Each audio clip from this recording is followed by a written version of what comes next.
Hola, buenos días y que el Señor les bendiga. La lección de hoy se titula El pacto y el Evangelio.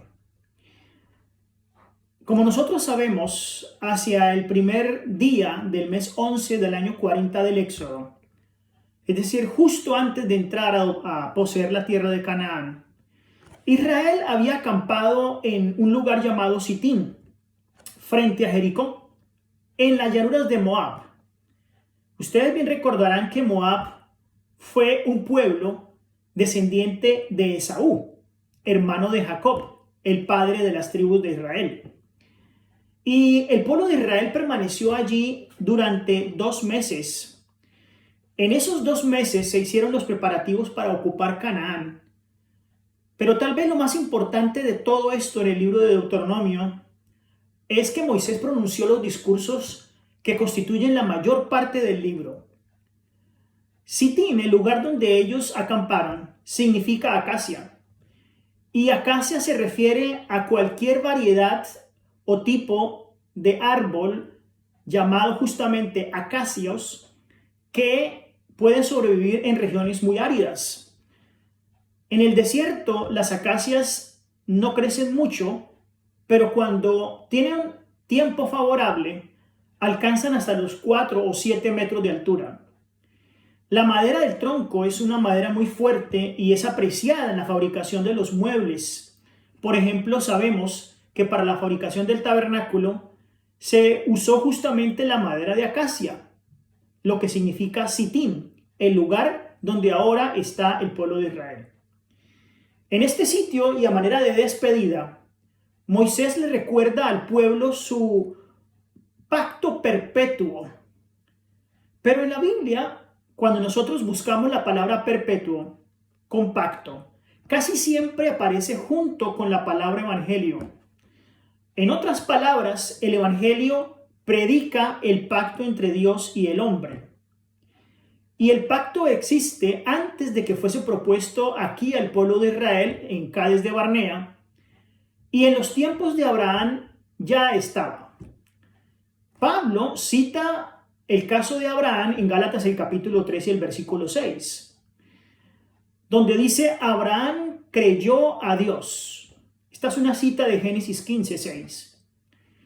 Los opositores de Pablo, con los que discutía bastante a menudo, habían dado la impresión de que Pablo no respetaba los escritos de Moisés, a los cuales ellos pues atribuían una exagerada importancia.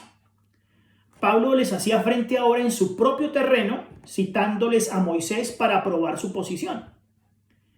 El caso de Abraham, de quien ellos se jactaban, porque decían somos hijos de Abraham, linajes de Abraham, es en realidad un ejemplo de lo que Pablo cree que debe ser la experiencia permanente de todos los cristianos hoy. En Romanos el capítulo 4, los versículos del 1 al 3, Pablo cita el mismo pasaje como una prueba de que Abraham fue justificado por fe y no por las obras. Si fue cierto en el caso de Abraham, también entonces debería ser cierto en sus descendientes y con más razón con los hijos espirituales, nosotros.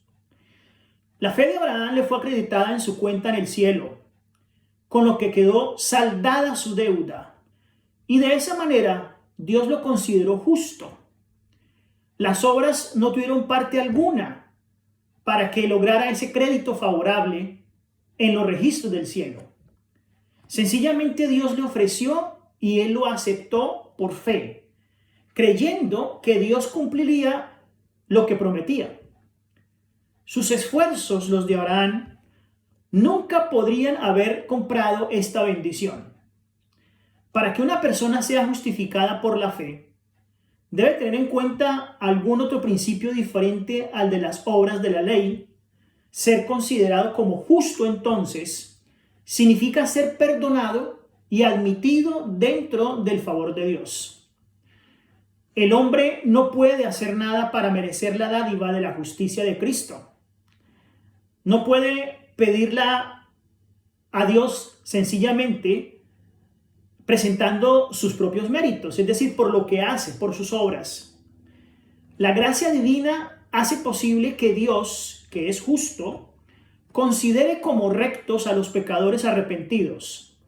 En otras palabras, la persona que no intenta comprar la justicia por medio de sus obras es una persona que está en estrecha relación con el Señor por fe.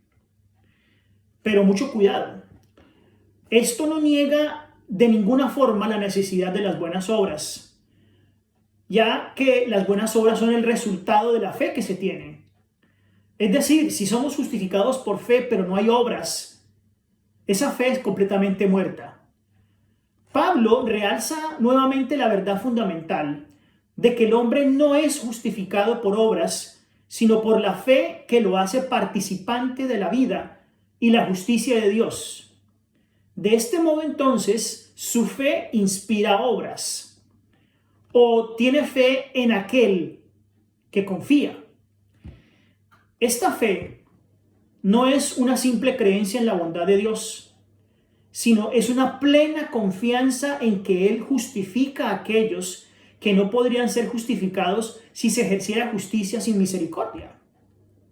No solo implica confianza en las promesas de Dios, sino también una completa entrega del corazón y de la vida a aquel en quien el creyente ha aprendido a confiar. Creer en Dios significa mucho más que considerar su palabra como verdadera, es decir, como creer en la Biblia. Equivale a una relación personal. Su fe es contada, nuestra fe es contada.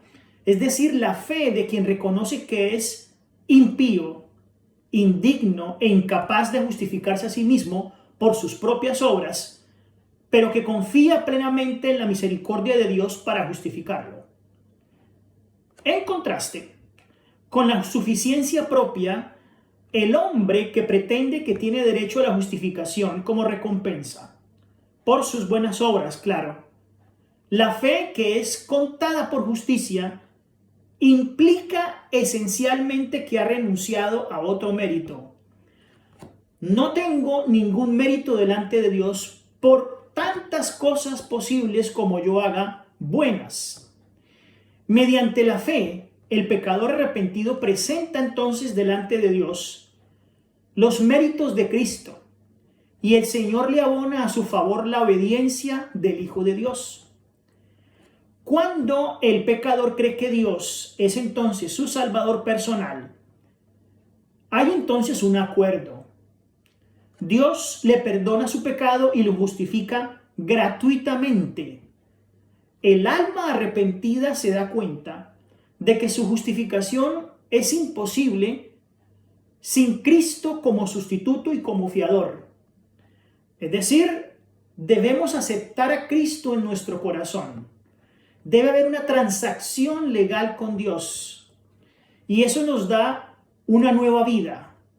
Nos da obediencia y nos da transformación. No por méritos para que nadie se gloríe. Es por una estrecha relación con el Señor, una fe que da como resultado una obediencia que es el total de la transformación.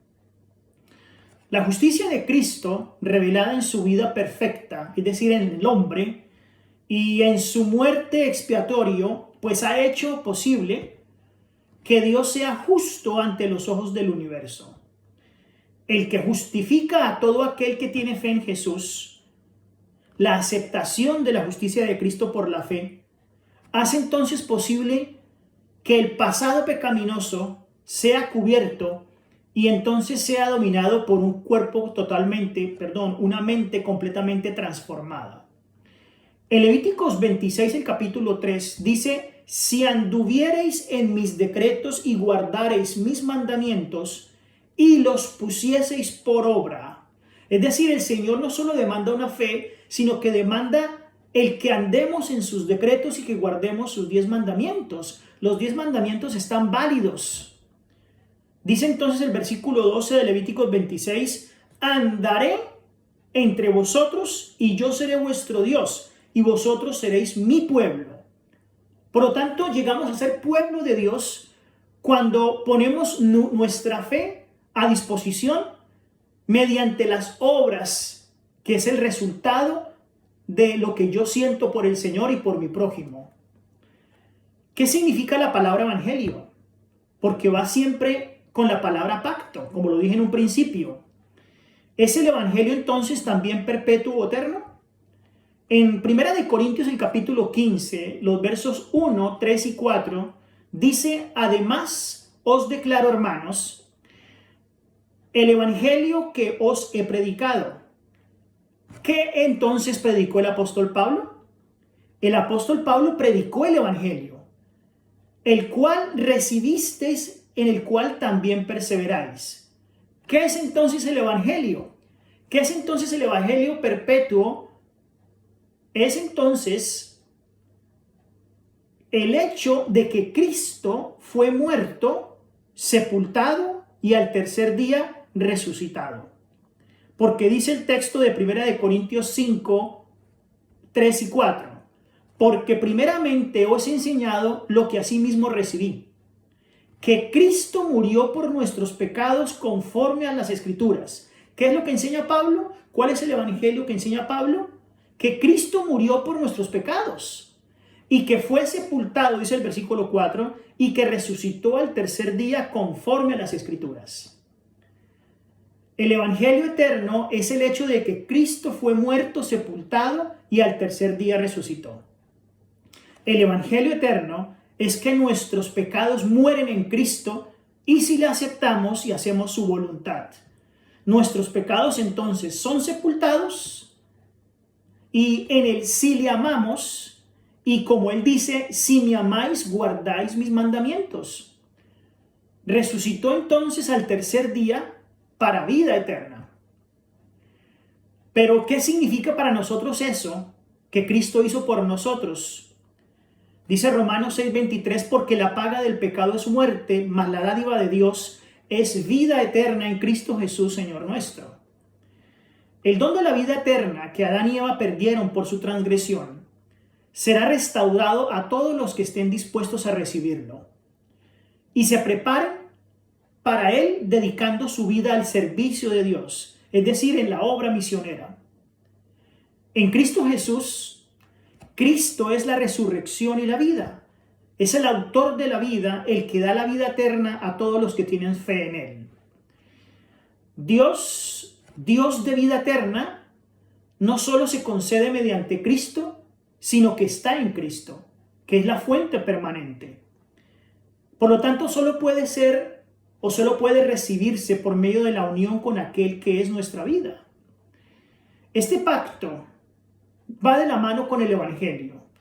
Un pacto que el Señor hizo hace muchísimo tiempo y que es válido para nosotros, los que aceptamos a Cristo, el Israel espiritual, pero que se da a conocer utilizándonos a nosotros como mensajeros del evangelio, un evangelio que predica que Cristo murió, resucitó y que está en el cielo, en el cual tenemos nosotros poder.